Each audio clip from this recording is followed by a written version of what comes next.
Olá, minha gente! Você que busca a sua aprovação na primeira fase do exame de ordem, bem-vindo ao nosso Top 5 aqui no canal Pedro Barreto.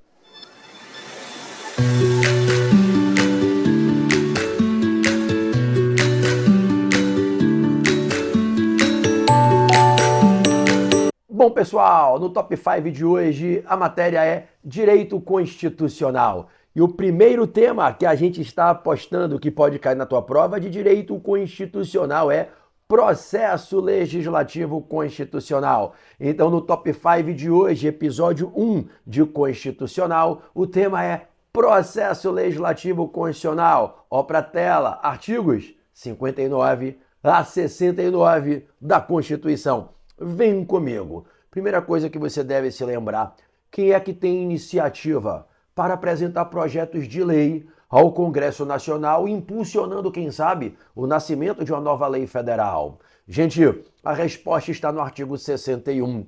Só podem apresentar projetos de lei aqueles que se enquadram na iniciativa interna e iniciativa externa. E na iniciativa interna, deputados, senadores e comissões parlamentares, ok? Na iniciativa externa, aquele que, não sendo parlamentar, é legitimado para apresentar ao parlamento o projeto de lei. Presidente da República, Procurador-Geral da República, Supremo Tribunal Federal, Tribunais Superiores e o povo por iniciativa popular. Repete comigo, quem é que na iniciativa externa pode apresentar projeto de lei ao Congresso Nacional? Presidente da República, PGR, STF e Tribunais Superiores, o povo por iniciativa popular. Então não esquece, na tua prova só pode apresentar projeto de lei deputado, senador e comissão parlamentar, iniciativa interna.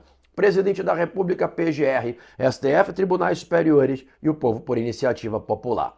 Ainda dentro do tema, a banca pode te perguntar em qual das duas casas, Câmara ou Senado, deve-se iniciar a tramitação do projeto de lei apresentado. Gente, se o projeto de lei é apresentado por um senador ou por uma comissão do Senado, a protocolação é no Senado, que nestes casos será a casa inicial, sendo a Câmara a casa revisora. Se ao contrário é um deputado federal ou uma comissão parlamentar de deputados, obviamente que o projeto se inicia na Câmara, sendo o Senado, nessa hipótese, casa revisora. E quanto à iniciativa externa, salvo quanto ao PGR, para todos os demais legitimados, o Constituinte impõe que a inicialidade seja na Câmara.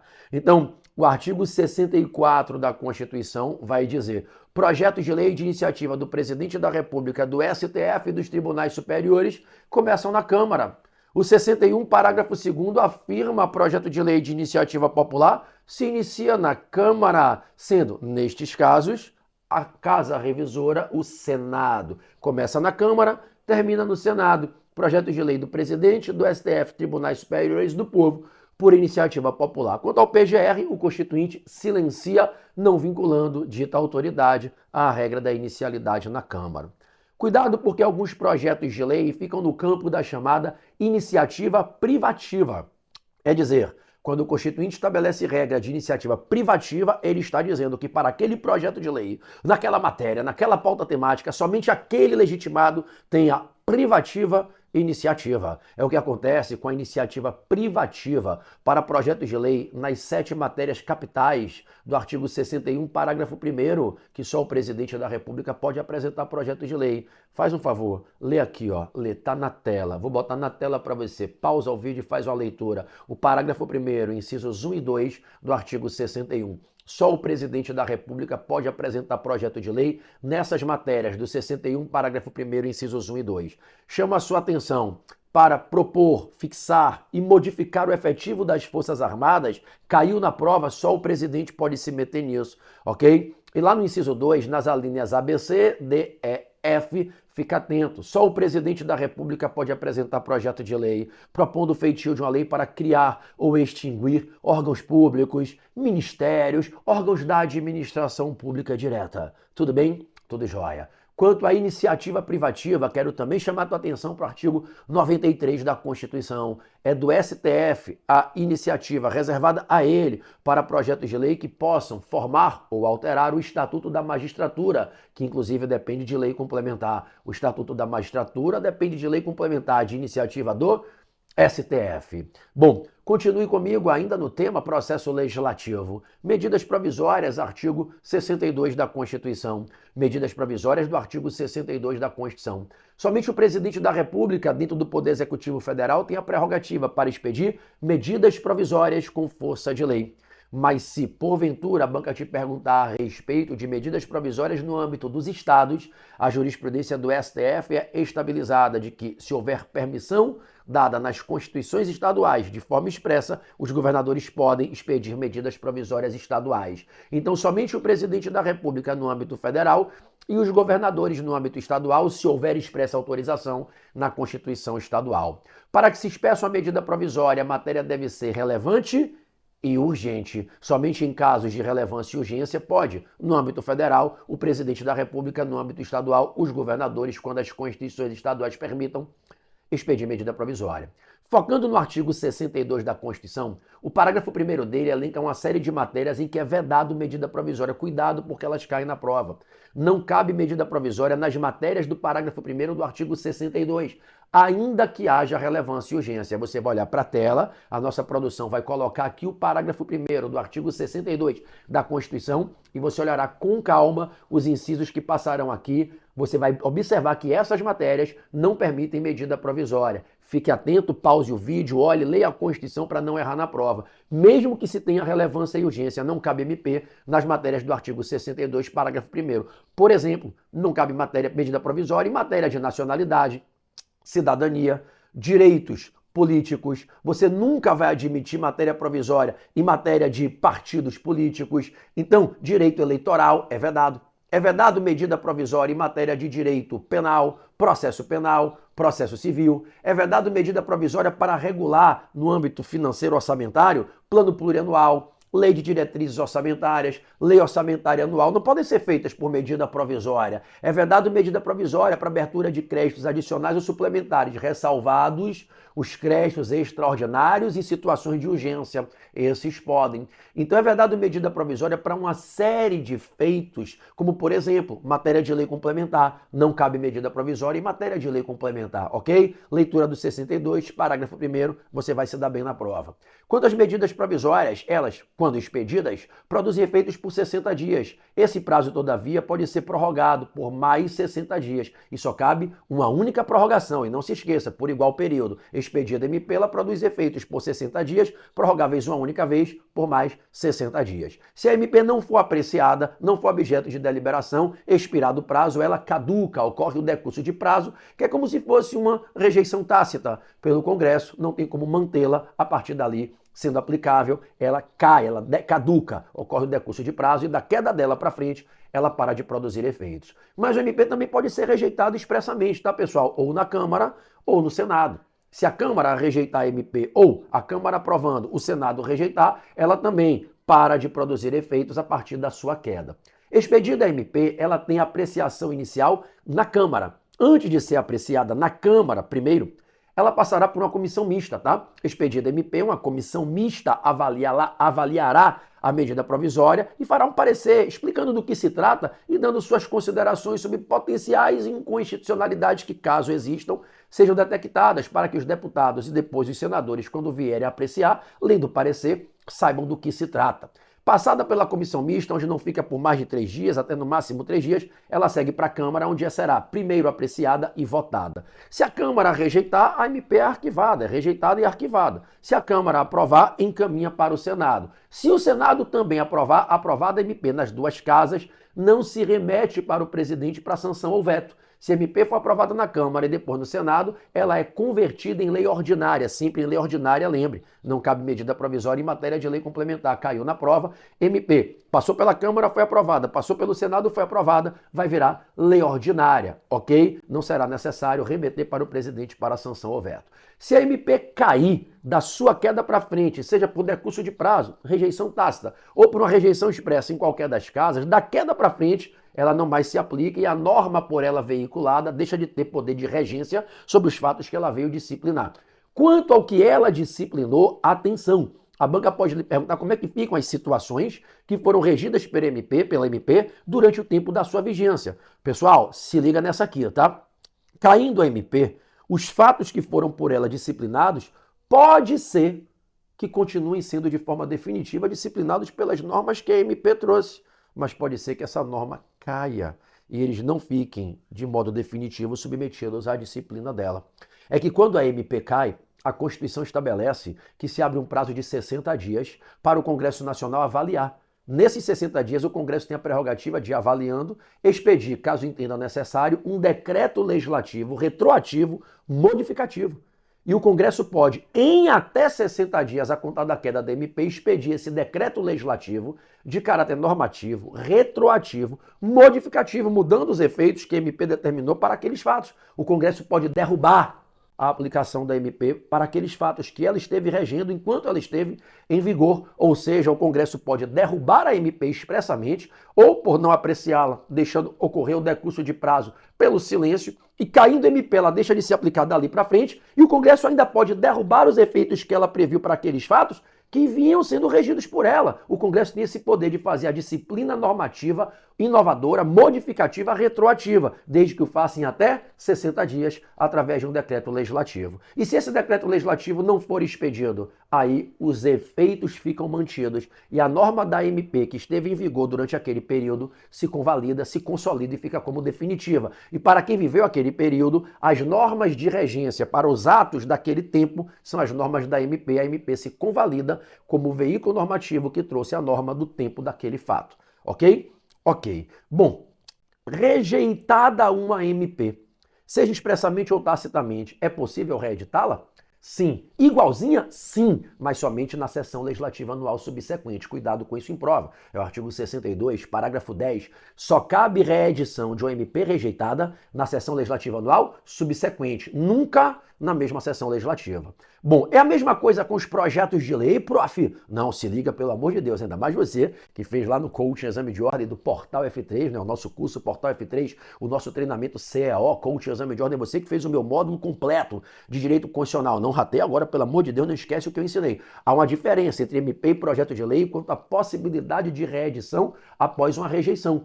Se uma MP for rejeitada, só pode ser reeditada no ano seguinte, na sessão legislativa anual subsequente. Já os projetos de lei, caso rejeitados, até há a chance de reeditar no próprio ano. Regrinha do artigo 67 da Constituição. Mas para reeditar na própria sessão legislativa, é necessária que essa reedição seja proposta ou pela maioria absoluta dos deputados federais ou pela maioria absoluta dos senadores. Então, com um quórum de propositura em reedição de maioria absoluta dos membros de qualquer das duas casas, é possível reeditar o projeto de lei rejeitado no próprio ano da rejeição, ok? Agora, se não houver uma reedição sendo proposta pela maioria absoluta dos deputados ou pela maioria absoluta dos senadores, aí, minha gente, só pode reeditar esse projeto rejeitado na sessão legislativa anual subsequente, ok?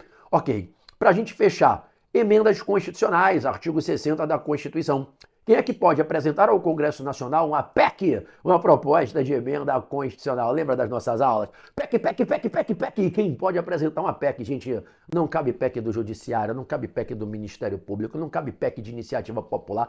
PEC ou vem do Executivo e de quem eu vou falar aqui, ou do Legislativo, nos termos que eu vou falar aqui. Não existe proposta de emenda à Constituição entregue ao Congresso Nacional de modo válido se vinda do STF.